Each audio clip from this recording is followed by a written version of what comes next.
sebagai kepala tiga tanah datar yang berperan untuk sebagai narasumber pada kesempatan kali ini. Adapun menindaklanjuti dari kenapa kita melakukan proses wawancara ini, tujuannya adalah kita ingin mengetahui hasil analisis penyebab masalah dari identifikasi masalah yang telah dilakukan. Jadi identifikasi masalahnya ada beberapa list pertanyaan yang akan kita tanyakan kepada Bapak sebagai narasumber. Nanti harapan kami dari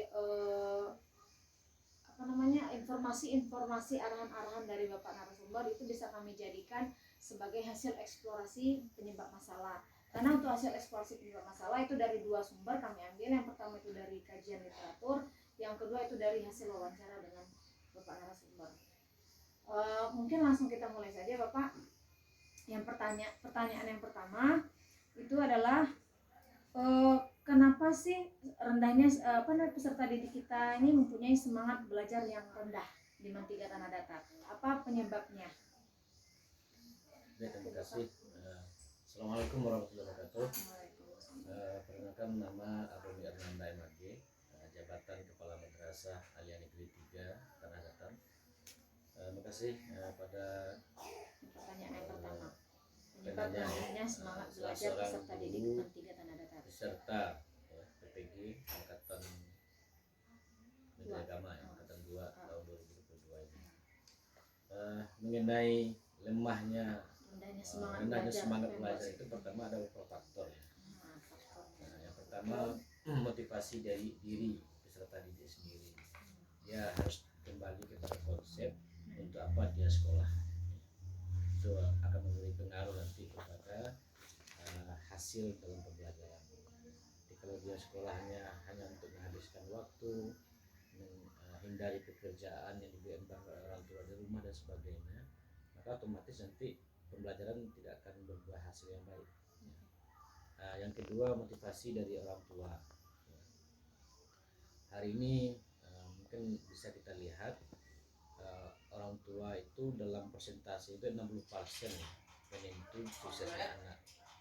Kalau pihak sekolah itu hanya 20%, lingkungan 20%. Nah, mungkin dengan kesibukan dengan pekerjaan orang tua kita, apalagi kita di daerah pedesaan ini, kontrol motivasi dari orang tua mungkin lemah ya. Mungkin itu salah satu penyebab juga dalam rendahnya atau lemahnya semangat belajar anak. Yang ketiga, motivasi dari internal tempat dia dididik atau di satu pendidikan itu sendiri. Artinya guru-guru, stakeholder yang ada itu harus selalu memberikan motivasi anaknya. Jadi tidak hanya memperhatikan nilai akhir yang diperoleh anak, tapi bagaimana pencapaian nilai itu juga harus diproses oleh guru. Jadi guru memberikan motivasi setiap saat. Jadi tidak ada kata bosan lah. Apalagi di masa pendidikan dasar menengah ini memang peran orang dewasa itu memang harus banyak memberikan pengingatan gitu. Jadi jangan satu kali diingatkan, sudah itu guru udah bosan, orang tua udah bosan, tidak akan berhasil.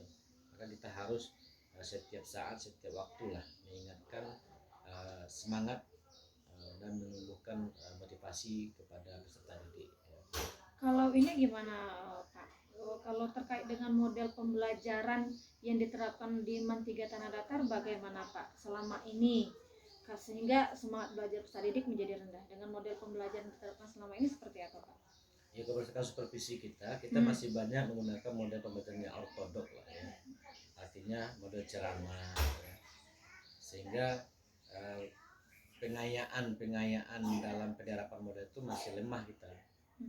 Jadi mohon maaf, ini saya lihat dari hasil supervisi yang terlakukan, ketercapaian pembelajaran itu hanya banyak dipakai dengan model ceramah ya. Sehingga padahal banyak model yang harus bisa diterapkan oleh guru gitu kan. Apakah modelnya karya wisata, modelnya penemuan proyek dan sebagainya project gitu, problem based ya, atau pokoknya banyak model-model pembelajaran yang ada diterapkan oleh ahli pendidikan gitu kan. Tapi kita di sini masih banyak menggunakan metode ceramah ya. Monoton ya Pak. Akhirnya konsepnya guru sebagai sentral gitu kan. Nah, sebaliknya kita harus kembali kepada konsep dasar, bukan hanya guru lagi yang menjadi sentral, tapi peserta didik. Apalagi dengan kurikulum 2013 itu banyak metode, banyak model, banyak tempat, banyak cara yang bisa diterapkan oleh guru. Karena di mana saja bisa belajar, kapan saja bisa belajar, sumber apa saja bisa dijadikan sebagai sumber belajar.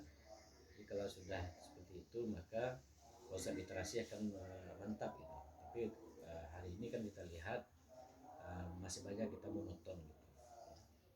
Jadi siswa masih menganggap guru satu-satunya sumber belajar, sehingga guru menjadi penguasa di kelas. Dengan super powernya dia sesuai dengan kemauannya sendiri, tanpa ada upaya lain dalam mencapai menggunakan model-model pembelajaran yang banyak itu. Terkait dengan ini Bapak, terkait dengan media pembelajaran mungkin yang digunakan pada saat proses pembelajaran seperti apa? Seperti yang saya sampaikan tadi, kalau guru sudah masuk kelas, harusnya dia tahu dengan kondisi karakter siswa gitu kan.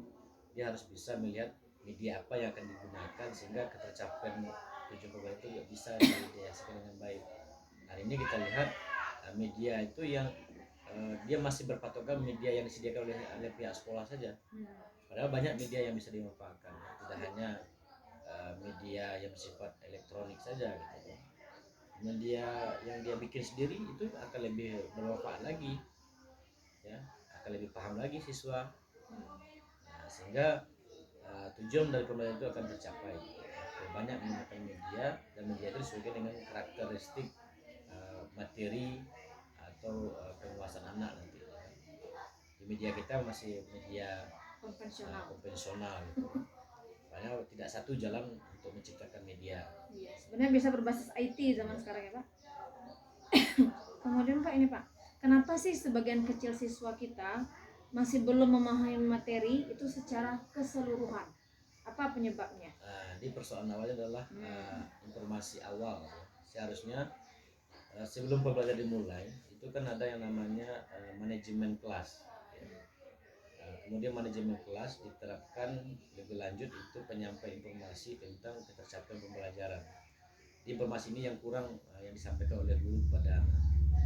Contoh mata pelajaran A, ya. Misalnya mata pelajaran hitung-hitungan lah. Ya, mulai dari jenis pelajarannya, KKM-nya berapa, apa yang akan dikuasai selama satu semester itu jarang, bahkan saya lihat itu tidak dilaksanakan oleh guru, sehingga guru hanya bersifat insidentil.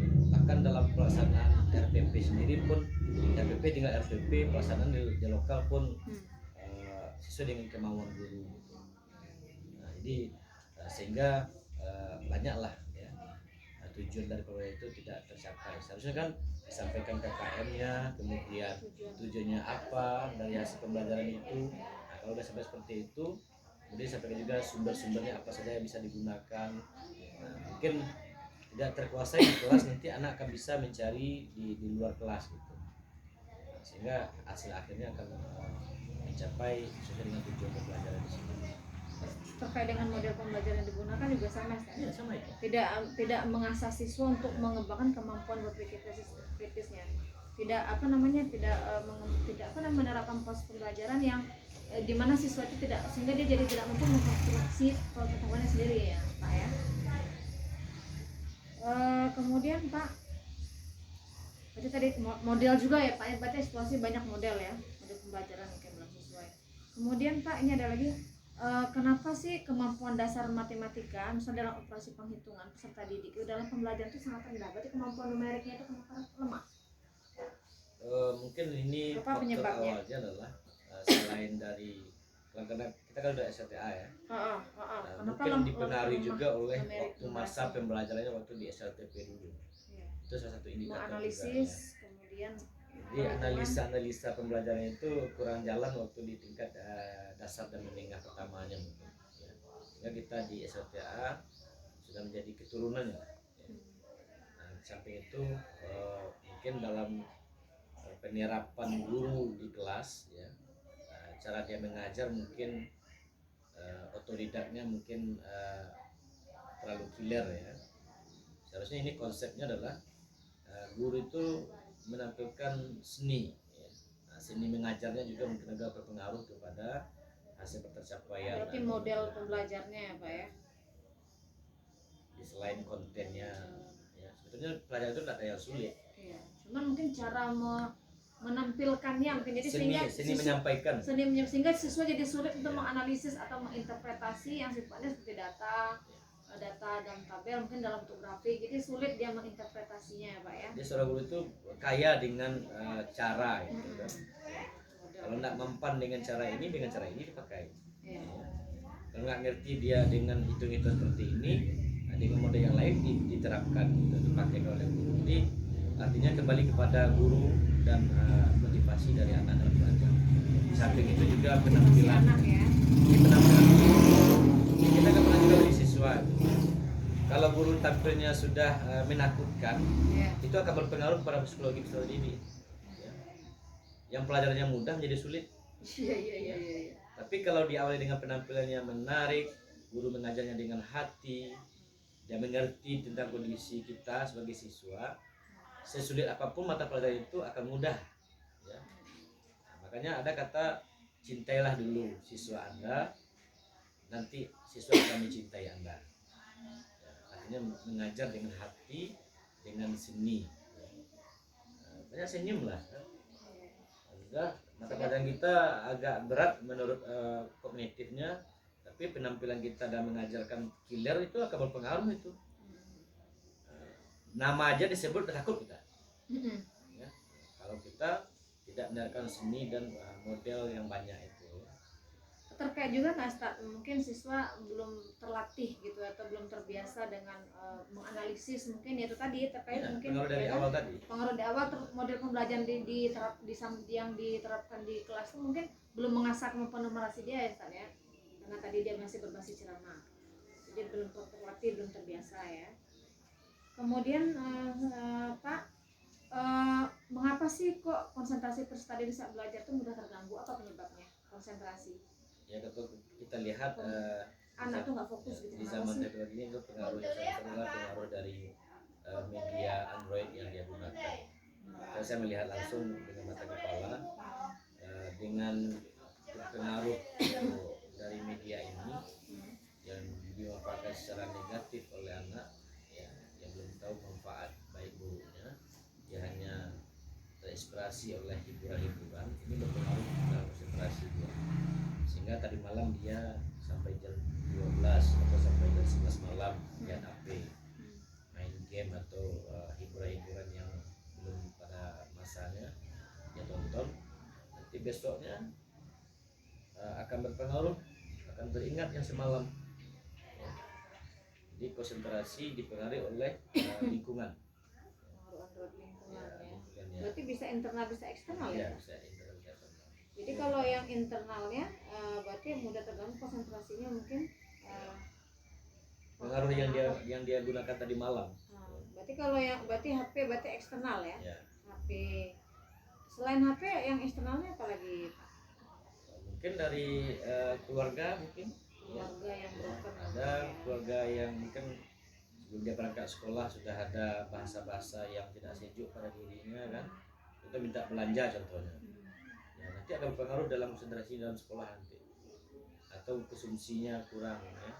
Protein vitaminnya kurang, nanti juga berpengaruh pada konsentrasi.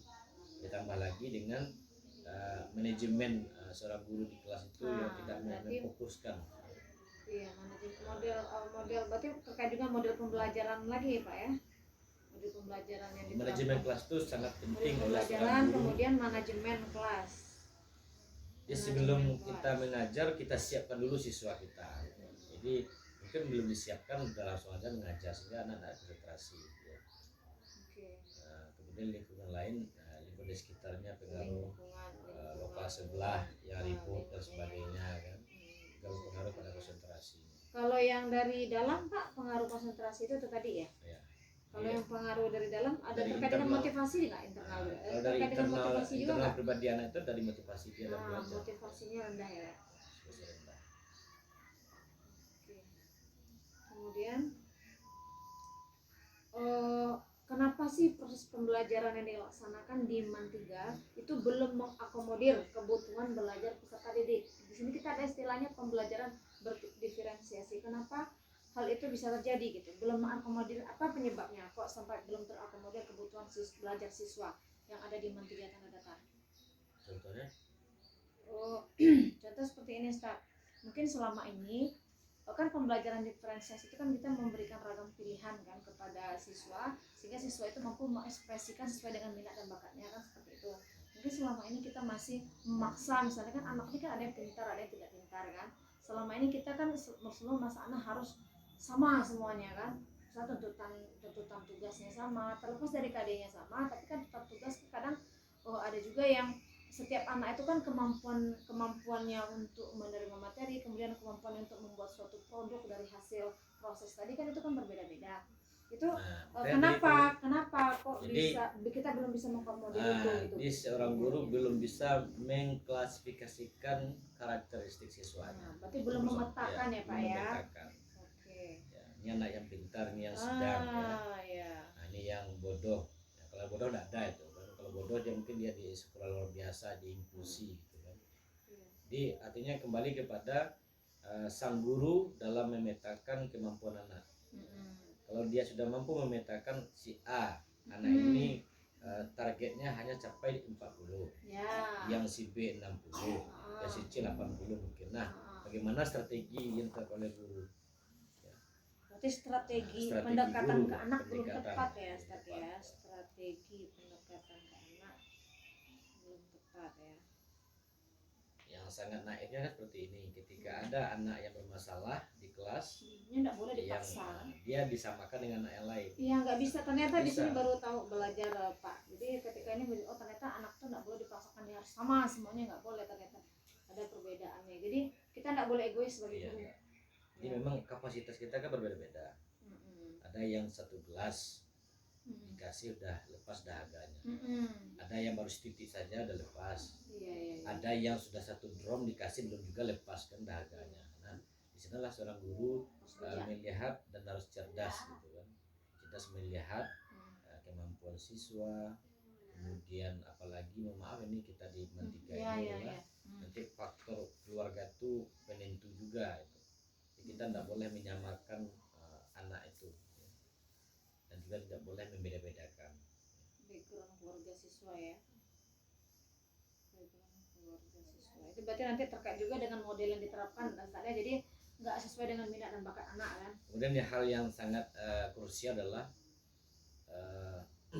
pedagogi guru itu yang kurang.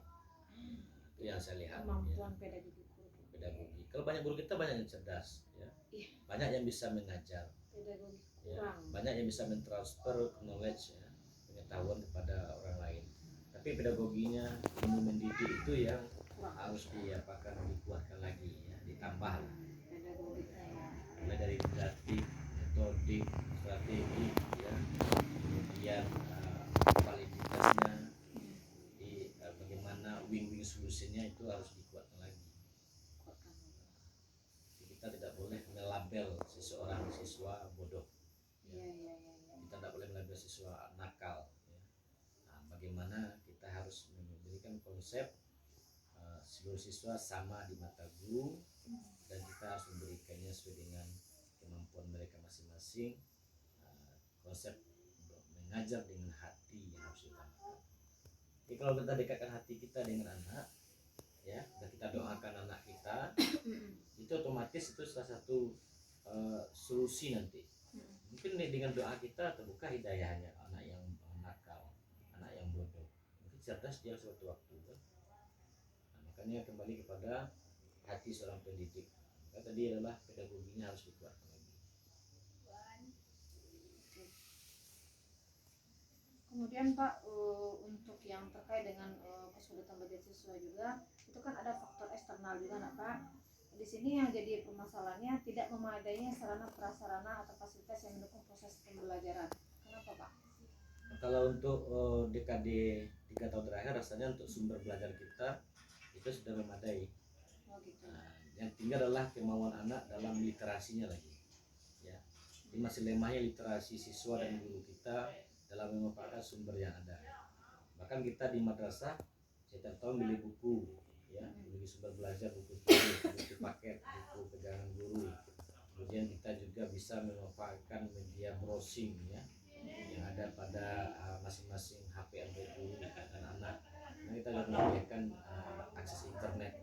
Infokus tak bagaimana dengan Kalau ketersediaan Infokus Infokus itu adalah yang salah ada satu, di kalau Mandira? Infokus adalah salah satu sarana ya, Iya. sarana prasarana untuk penyampaian model pembelajaran yang dibuat oleh guru ya.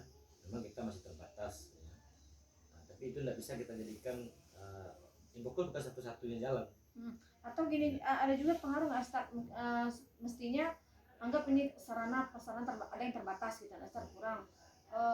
Harapan kita kan kalau bisa, kenapa guru mungkin kurang kreatif dalam menemukan alternatif dari sarana prasarana yang lain gitu yang mendukung proses pembelajaran. Yang tadi strategi guru itu dalam mengajarkan mata pelajaran itu dia tidak dianalisa dulu mana yang ini apa medianya, apakah medianya media elektronik membutuhkan Infokus atau tidak.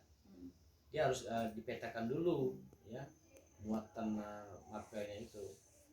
Ketika medianya media apa yang akan dipakai nanti, apakah elektronik, media berbasis alam, atau memang medianya memang betul-betul anak atau individu guru langsung, itu harus dipetakan gitu.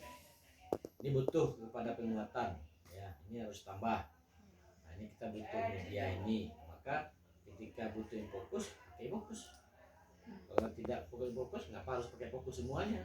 Iya, berarti di situ guru mungkin masih belum kreatif, kurang kreatif ya Ustaz ya. Kurang kreatif dalam memilih alternatif media pembelajaran, masih kurang kreatif. Kurang kreatif ya. Oke.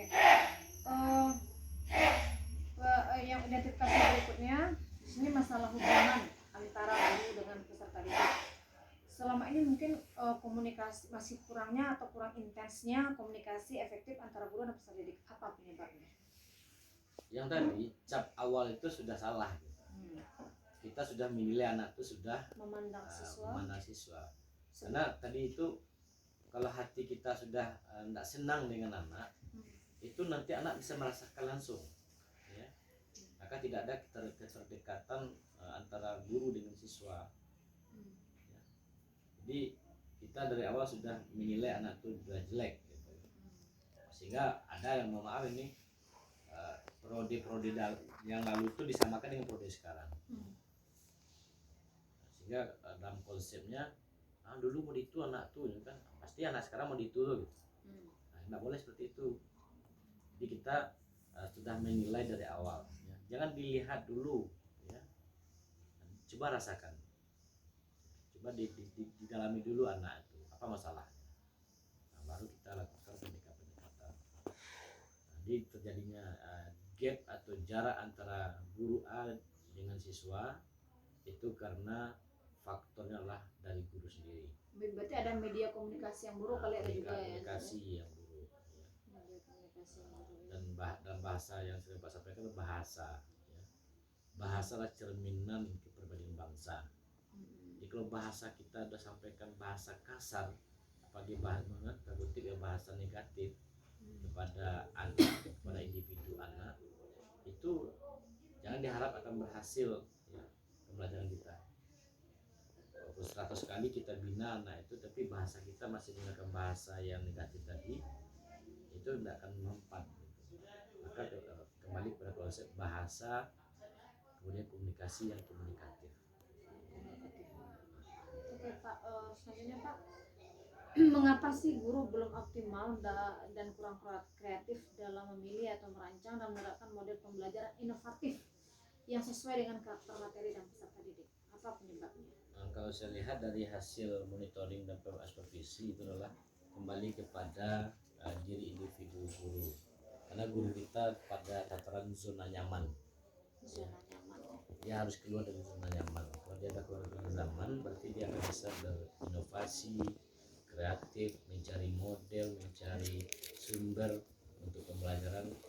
Dan apalagi ketika stratanya sudah bagus semua itu, sudah strata 1 semuanya kan. Jadi tinggal lagi kemauan guru harus keluar dari zona nyaman ini dan menuntut perkembangan zaman. Apakah mungkin terkait dengan ini kenapa belum optimal? Apakah guru itu belum memahami tentang karakteristik dari model pembelajaran yang akan diterapkan? Itu itu kembali yang tadi ke awal tadi Ya. tadi. Jadi memang pedagogi guru itu harus dikuatkan lagi. Kalau untuk konten Ya. konten kompetensi guru itu kalau di tes EQ-nya itu di atas 120 semua itu. Ya. Nah, tapi tidak dikembangkan karena strategi pedagoginya lemah, sehingga dia pada konsep tataran asal melaksanakan tugas selesai, asal pinjar selesai, ya, ngerti nggak ngerti nanti gitu ya. asal udah masuk kelas selesai, tidak ada berpikir Siswa mengerti atau tidak. apakah ngerti nggak ngerti, emangnya gue pikirin, ya. Kan nggak kurang gaji saya. Nah, makanya kembali tadi harus keluar dari zona nyaman. Kalau kita hanya berkutik dari rumah ke sekolah ngajar pulang lagi, kemudian tidak ada bekasnya pikiran kita untuk bagaimana, apakah dikuasai oleh anak atau tidak, apakah bermanfaat atau tidak, nah, berarti kita masih lemah dalam konsep dasarnya pendidikan. Oke. Berarti ini mungkin sama jawabannya dengan yang pertanyaan ini ya kali ya Pak ya. Model pembelajaran kurang variatif dan belum mendorong siswa antusias dan menyenangkan dalam pembelajaran. Itu penyebabnya kenapa? Karena emang pembelajaran masih berbasis ceramah gitu ya, masih monoton gitu ya. Oke. Dia juga gunakan model dan strategi yang lain kan. Kreatiflah guru menciptakan inovasi pembelajaran. Kan banyak itu sekarang media yang bisa dipakai itu kan. Model-model yang inovatif ya. Kemudian kita coba tunjukkan integritas kita ya, sebagai seorang guru. Saya pikir kalau udah berubah mindset guru itu dalam pembelajaran, itu akan tercapai kualitas pembelajaran itu sendiri. Di mindset awalnya, di mindset harus berubah, kemudian dengan sendiri nanti akan bisa proses akan jalan baik. Tapi kalau mindsetnya udah mindset zona nyaman saja, tidak ada persoalan mau naik atau tidak naik siswa, mau berhasil atau tidak, mendapat ilmu atau tidak, anak itu di konsep diri guru, penting gajinya masuk setiap bulan, tunjangan masuk setiap bulan, ya sertifikasi masuk, hadirnya lengkap, namanya gue pikirin. Kalau masih seperti itu, berarti belum keluar dari zona nyaman. Terus pertanyaan berikutnya Pak, kenapa sih pengelolaan kelas yang ada di Mantiga ini belum dilakukan secara maksimal? Penyebabnya pertama, pengelolaan kelas itu apa yang menjadi penyebabnya kok belum maksimal dilakukan oleh guru? kompetensi seorang wali kelas itu harus dibekali. Jadi memang kelemahan kita adalah wali kelas yang ada itu kita masih bebas tugas. Kompetensi pedagogiknya kurang. Ya. Manajerial. Ya.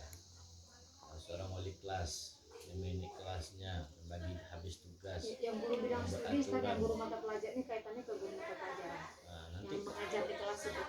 Nanti kalau ada persoalan di kelas itu yang harus menentukan adalah wali kelas dulu. Ya, kan kemarin secara kan sampaikan, jangan sampai tahu masalah kelas kita dengan kelas lain. Ya. Nanti persoalannya adalah individu guru mata pelajaran dengan wali kelas. Terkadang kan emang kadang gurunya ini mungkin nggak menguasai lokalnya kan, sehingga mungkin anak banyak yang ribut, banyak yang ngomong sendiri atau banyak yang ketawa ketika main-main karena gurunya nggak paham dengan pengelolaan kelas. Mungkin kemampuan guru tadi yang mungkin masih kurang, mungkin pemahaman materi kurang, anak ribut mungkin kan. Bukan itu. Atau model pembelajarannya mungkin yang konsep dasar. Guru kita sudah strata 1, maka sudah ada strata 2 gitu. Kalau untuk kompetensi itu udah bagus semua. Ya. Udah diakui, punya ijazah gitu. Tapi adalah metodik yang harus dikuatkan dan strategi. Model pembelajarannya, strategi. Bagaimana dia memperkaya model strategi pengelolaan kelasnya itu sehingga kelas bisa aman, nyaman, senang dalam belajar. Karena kelas itu adalah sebuah rumah bagi dia. Gitu. Wali kelas sebagai orang tuanya. Nah, itulah memanage kelas itu dikembalikan kepada seorang wali kelas. Nanti cerminan kelas nanti mencerminkan kepada keluarga. Bagaimana seorang wali kelas memanage kelas nanti akan begitu juga nanti dalam pengelolaan anaknya di rumah. Oke. Kemudian Ustaz, kenapa kemampuan siswa dalam mempelajari materi yang terintegrasi dengan numerasi atau analisis masih rendah? Iya, tambah dengan tadi cuma dengan adanya corona kita yang 2 tahun lebih kurang itu, belum terlatih. jadi kita belum terbiasa dengan sistem digital ya, sehingga kita memanfaatkan digital itu hanya untuk konsumen hiburan saja. Padahal di digitalisasi ini banyak ilmu yang kita dapatkan. Jadi kembali kepada persoalan adalah motivasi diri anak dalam belajar itu memang sangat rendah, dipengaruhi oleh motivasi lingkungan dan orang tua. Berarti terkait juga dengan kemampuan siswa untuk mengintegrasinya dengan literasi, dengan keterampilan berpikir kritis, bercermat, karena motivasi tadi yang rendah ya, Ustaz, dan ya. kita pun belum memberikan motivasi itu. Bagaimana ya. Dan bagaimana dengan guru ketika dia misalnya model pembelajaran diterapkan oleh guru, apakah sudah mengasah kemampuan siswa untuk bernumerasi, untuk berliterasi, atau mengasah kemampuan siswa untuk berpikir kritis? Sudah atau belum, atau masih kurang, Ustaz? Masih kurang kita. Masih ya. kurang. Maka mereka katakan belum ada lah. Guru masih kurang ya? Masih belum kurang. ada lah guru. Kalaupun ada mungkin satu-satu. Berarti model pembelajaran diterapkan itu belum mengasah kemampuan numerasi, literasi maupun berpikir kritis siswa. Iya belum. Karena kita masih mengajar bukan berbasis ceramah itu tadi, makanya nggak jalan. Bukan itu. Gimana analisis? Karena konsep itu masih mengajar. Ya. Padahal itu ada pendidikan dan pengajaran. Iya. Nah, di pendidikan inilah yang harus dikuatkan oleh guru di kelas. Ya. Dengan menggunakan metode, gaya, strategi pembelajaran yang banyak. Kalau sudah diterapkan model, gaya, strategi yang banyak, bervariasi, maka dengan sendirinya inovasi akan muncul. Ya, karena inovasi muncul, anak tertarik. Nanti persoalan adalah stimulus dari guru itu yang kurang. Stimulus. Dia belum ada. Stimulus untuk memperkaya numerasi literasi itu yang masih kurang. Karena kadang-kadang kan banyak materi, suruh catat aja gitu kadang kan. Kalau enggak, mestinya kan suruh baca dulu, stimulus tadi, pengaruh stimulus. Kemampuan pengaruh gimana siswa tuh mau menganalisis, sementara gurunya sendiri tidak memberikan wahana untuk media untuk. Misalnya kan ada dalam konsep ada namanya apersepsi. Ya. Nah, jadi dalam pembelajaran di kelas itu yang masih lemah guru itulah apersepsi tadi. Stimulus sekarang nggak ada dikasih. Ya tidak dikasih stimulusnya. Sehingga langsung masuk kelas berbunyi langsung aja. Ya. Seharusnya di manage dulu anak, kemudian disiapkan anak untuk belajar dengan kita, gitu kan, dengan materi yang apa saya akan sampaikan. Nanti gunakanlah metode model pembelajaran yang bisa mengasah. Mungkin karena itu tadi, karena berbasis ceramah tadi itu ya Pak ya. Jadi sehingga tidak keterampilan berpikirnya itu nggak terasah seperti itu. Kemudian Ustaz, kenapa kemampuan siswa dalam mempelajari materi yang terkait dengan advance material itu masih rendah? Advance material ini materi pengembangan dari materi esensial, biasanya dia materi canggih, udah materi